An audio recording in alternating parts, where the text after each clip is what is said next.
For decades, evangelical Protestants have attacked the Catholic Church. Idolater, pagan, whore of Babylon. Us Catholics have heard it all.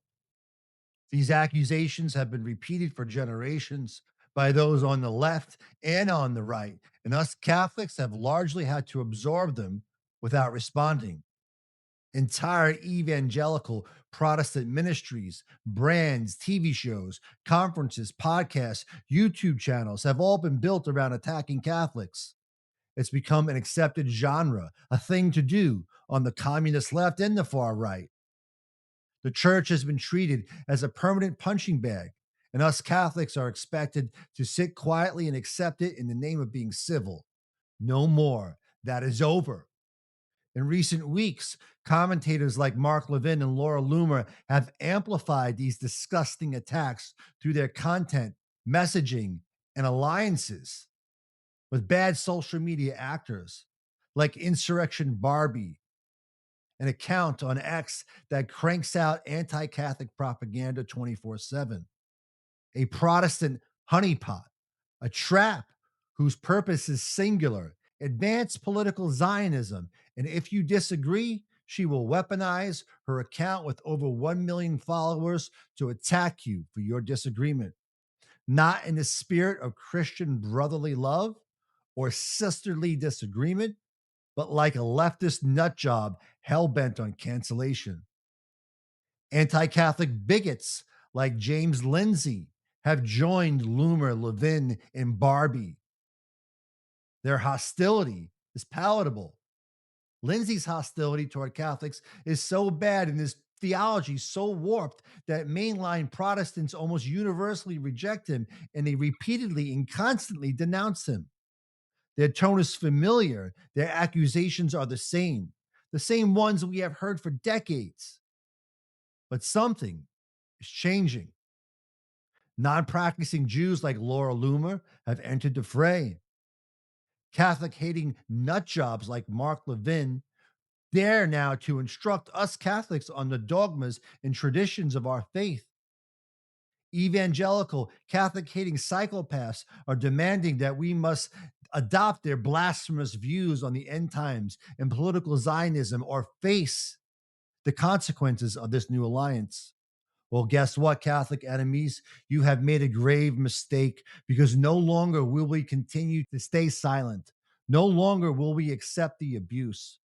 The era of Catholic passivity is over. Welcome to the era of the war for truth.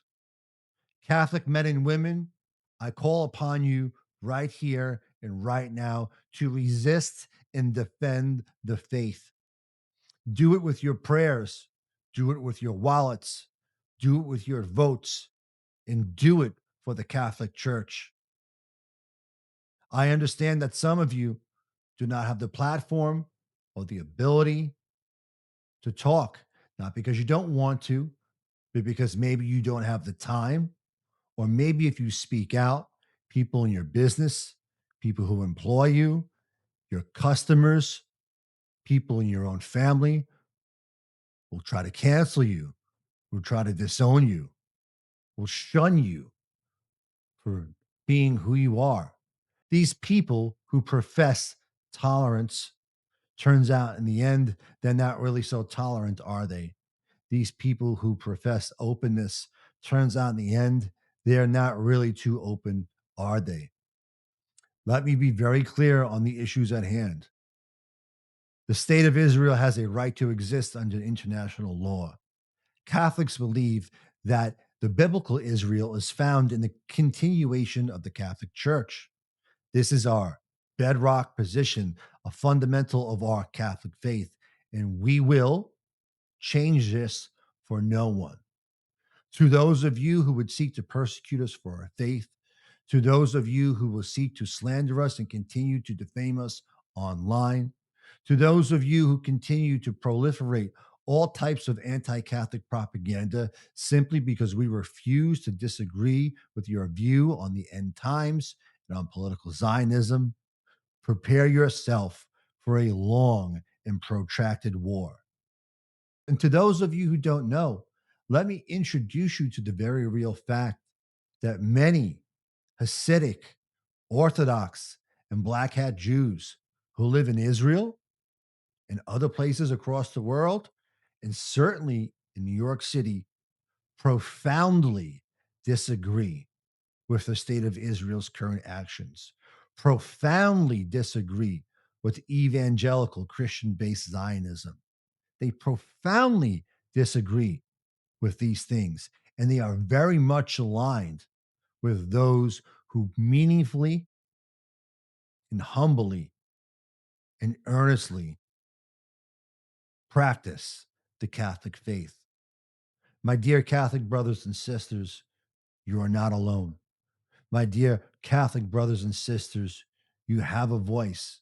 You have a champion in me and all the other good men and women online who are pouring out their hearts earnestly to try to communicate to the other side, and to those who have had enough and who are meaningfully fighting back against those who would try to assassinate our character and silence our mouths for proclaiming the absolute truth that Jesus Christ is King of Kings and Lord of Lords, that the Catholic Church is the absolute authority of Christ on earth.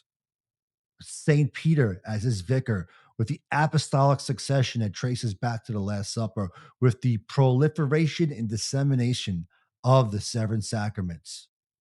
To those of you who are curious about the faith, I encourage you to listen to me and to others like me, and to see and to judge the truth for yourself in the days to come. This battle is going to be long. This battle is going to be hard fought. And this battle will be meaningful. But know this for sure: the next time that you show up at the ballot box, be it in the midterms or the next presidential election, if you pay attention, if you pray, if you fast, and if you participate, you will be the most informed group of Roman Catholics and Christian Orthodox who have ever approached the ballot box in the history of this country.